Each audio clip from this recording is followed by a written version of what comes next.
Monsieur le Président, Monsieur le Ministre, Madame la Présidente de la Commission spéciale, Messieurs les rapporteurs, chers et chers collègues, le plan d'action pour la croissance et la transformation des entreprises porte l'ambition, dites-vous, d'engager un nouveau temps dans la transformation économique de notre pays en levant les obstacles à la croissance des entreprises et en replaçant les entreprises au centre de la société.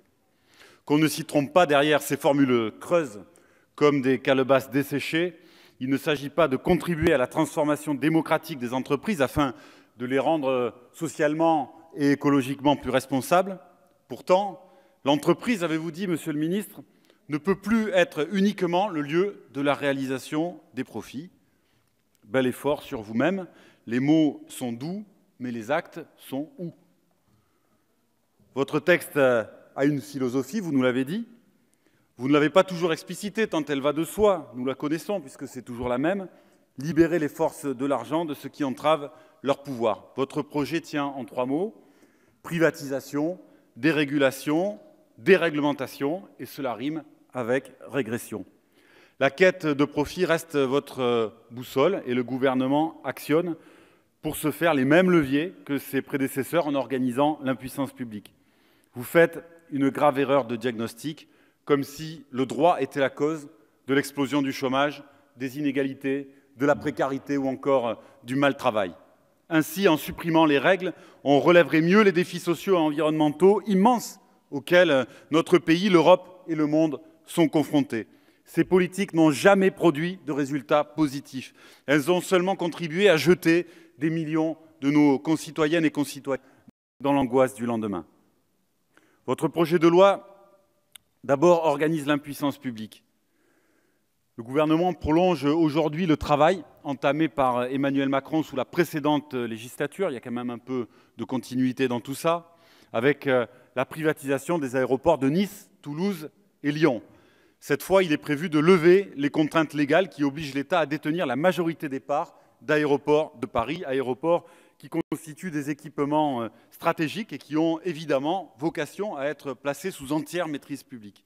À l'heure où l'on peut traverser l'Europe ou la Méditerranée pour 19 € sans se soucier de savoir comment se paye le véritable prix du voyage, à l'heure où ADP a versé à ses actionnaires plus de 129 millions d'euros de dividendes en 2015, un chiffre en progression continue, cette décision pour nous est un non-sens. C'est un non-sens économique, c'est un non-sens environnemental dans le contexte de croissance du trafic aérien.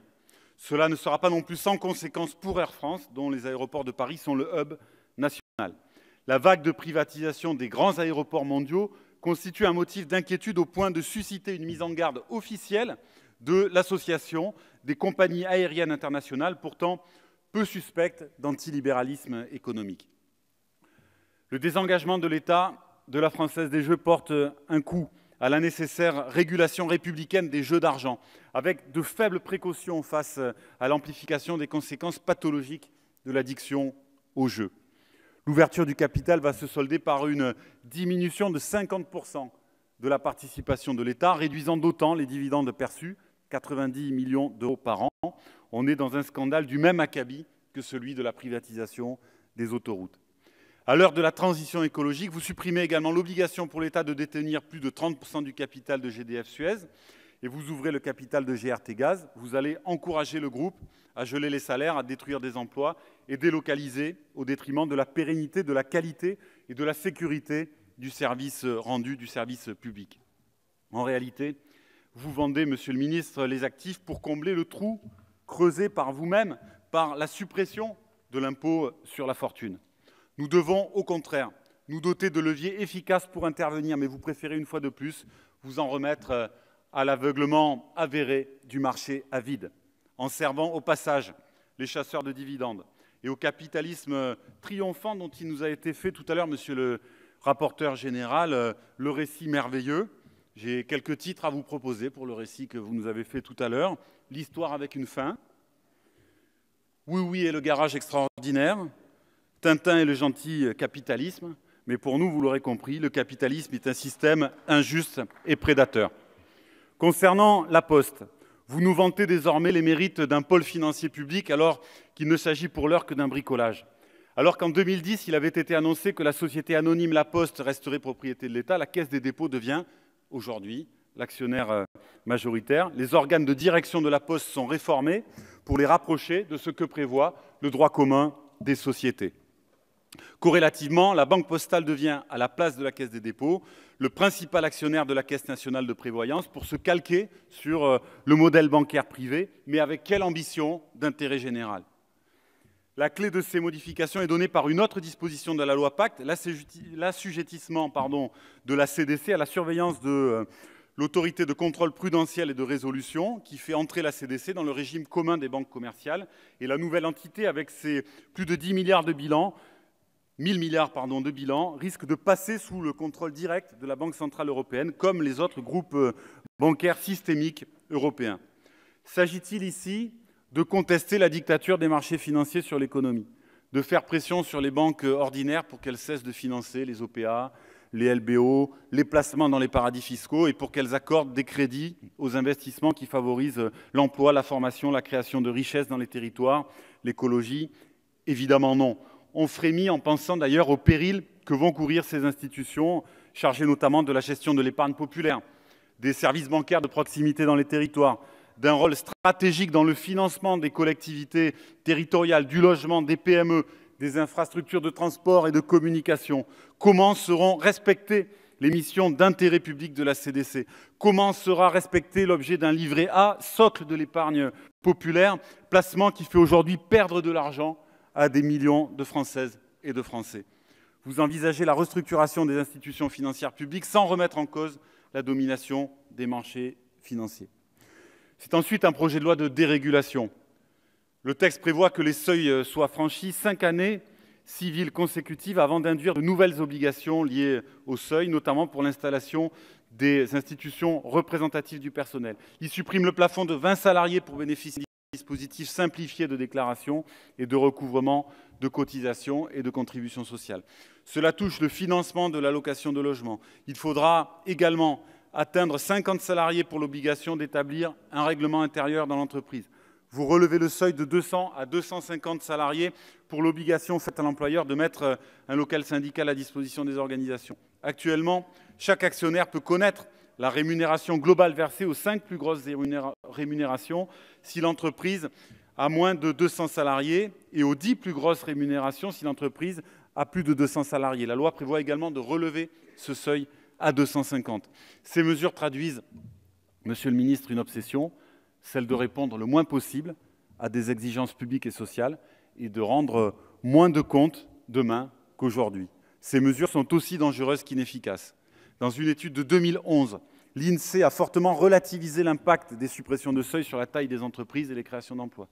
En outre, une enquête a été réalisée il y a quelque temps de cela en Italie suite à des mesures similaires démontrant qu'elle n'avait pas débouché sur des créations d'emplois.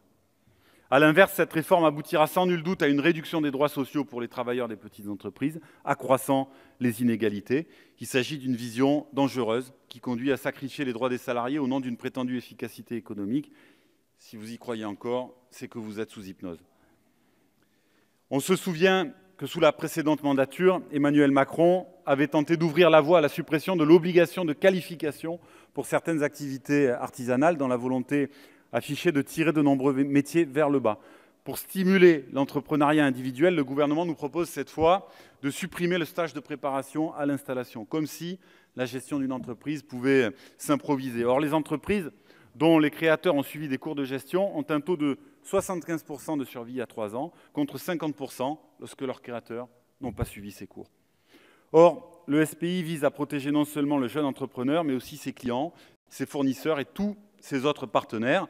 Nous proposons au contraire que ce stage soit renforcé par des modules sur le droit bancaire, le droit des entreprises en difficulté ou la responsabilité sociale des entreprises. Vous instituez de même un seuil à 1 000 € pour l'obligation des travailleurs indépendants, désormais appelés entrepreneurs individuels, d'avoir un compte bancaire dédié à l'activité professionnelle, organisant ainsi la confusion au mépris de toute règle de transparence et de prudence élémentaire. Si l'on y ajoute votre attaque contre les chambres consulaires, leur financement, leur implantation, leur mission, alors qu'elles fournissent un accompagnement précieux aux PME, dont d'ailleurs la demande tourne plutôt autour de l'accès au crédit, autour d'un impôt plus juste face aux multinationales. Au nom de la profitabilité, le gouvernement relève les seuils à partir desquels une entreprise est soumise à l'obligation de désigner un commissaire aux comptes. Or, les seuils français actuels sont beaucoup plus bas que ceux prévus par la réglementation européenne et varient selon la nature juridique des entités et leur appartenance ou non à un groupe. Si le gouvernement, suivant l'avis de l'Inspection générale des finances de mars 2018, estime que la certification des comptes des petites entreprises emporte peu d'effets bénéfiques et peut donc aisément être supprimée, les retours d'expérience en Suède et en Italie, qui sont revenus à des seuils inférieurs à la France, incitent à la prudence. Risques accrus d'abus de biens sociaux, de fraude fiscale, de travail au noir, de blanchiment d'argent, etc. Et risques d'affaiblir les petites entreprises face aux banques et à leurs produits de financement. Selon la Compagnie nationale des commissaires aux comptes, la rétractation du réseau d'audit au niveau des seuils européens laisserait 345 milliards d'euros de chiffre d'affaires sans contrôle. En réalité, vous allez insécuriser les échanges et vous risquez de porter atteinte à la sincérité des relations comme à la santé de toute une partie de l'économie. Non, pour nous, la fuite en avant, le détricotage, le dumping ne sont pas la solution face à la mondialisation capitaliste que vous avez évoquée tout à l'heure, Monsieur le Ministre. Nous devons porter au contraire une ambition de progrès social et écologique, le respect des règles de l'OIT, des engagements, des sommets pour la planète comme des incontournables. Où est le développement de nos industries dans les propositions que vous nous faites et puis dans le réel? Nous savons par exemple que nous sommes dans une situation de sous-production d'acier avec une impuissance publique qui, hélas, se manifeste bien trop souvent, impuissance aussi face à la situation de l'entreprise GMES dans la Creuse qui est victime d'un certain nombre de ses donneurs d'ordre, impuissance aussi pour développer parfois l'économie circulaire là où elle serait possible et pour développer réellement de projets innovants. Je pense au projet de pôle aéronautique dans mon territoire sur la ville d'Istres. Il faut au contraire résister aux logiques consuméristes et productivistes qui voient de grandes multinationales inonder le marché mondial, quel que soit le coût social et environnemental à payer, et vous ne le ferez pas par une pétition de principe. J'ajoute à tout cela, dans l'ordre de la déréglementation, les mesures que vous avez introduites effectivement nuitamment sur les tarifs réglementés du gaz et de l'électricité. Vous proposez d'harmoniser les régimes juridiques des différents produits d'épargne retraite, notamment les PERCO, et d'introduire un taux de forfait social réduit sur les versements employeurs dans les produits collectifs assurantiels. Cet abaissement est dommageable car il prive la sécurité sociale de ressources utiles, notamment pour la branche vieillesse. Par conséquent, la réforme de l'épargne retraite se fera d'une certaine façon au détriment du financement du système de retraite par répartition. En outre, cette réforme ne dit pas un mot sur les produits d'épargne solidaire, dont l'objectif est de financer des projets d'intérêt social et écologique, ce que regrettent les acteurs de l'économie sociale et solidaire. Dans le même esprit, vous supprimez le forfait social sur les versements relatifs à l'épargne salariale et sur les abondements pour les entreprises de moins de 50 salariés, ainsi que pour les entreprises de moins de 250 salariés qui disposent ou concluent un accord d'intéressement. Il faut ici rappeler que l'épargne salariale doit être complémentaire du salaire, elle n'a pas vocation à s'y substituer. Or, en supprimant le forfait social, vous contribuez à favoriser le développement de l'épargne salariale au détriment des revalorisations de salaire.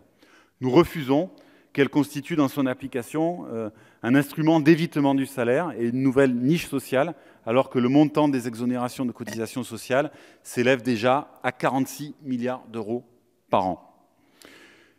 Alors, il a beaucoup été question, parmi les orateurs précédents, de l'entreprise comme un bien commun, un collectif humain. Je veux dire qu'il faut d'autres audaces pour qu'elle le devienne réellement. Et l'abolition de la lutte des classes, objectif louable, ne se décrète pas. Elle suppose de mettre en cause le pouvoir des propriétaires. Avec ce projet, il s'agit de faire toujours plus reculer l'État pour que le marché occupe l'espace ainsi découvert, au détriment des besoins sociaux et des profondes mutations qu'implique le défi environnemental. Coût global immédiat de vos mesures, 1,1 milliard d'euros. Une belle action bradée par-ci, une belle exonération par-là, une suppression de droits par ici, une liberté syndicale en moins par là. On comprend que ce projet vous émerveille. ce sont les étrennes.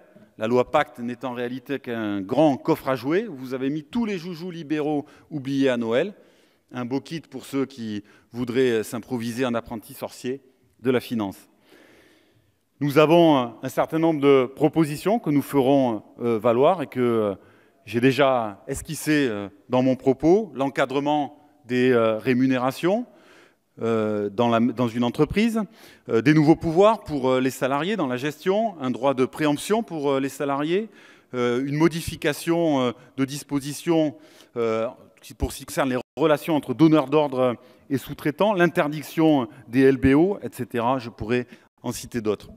À ce projet qui s'aventure une fois de plus sans nuance dans la voie sans issue d'un libéralisme échevelé, nous entendons donc opposer l'ambition de l'humain d'abord et, contrairement à d'autres, au vu de tout ce que je viens de dire, l'envie me manque, pour conclure, de convoquer les poètes. Merci, mon cher collègue. La parole est à Monsieur Christophe Nejnen.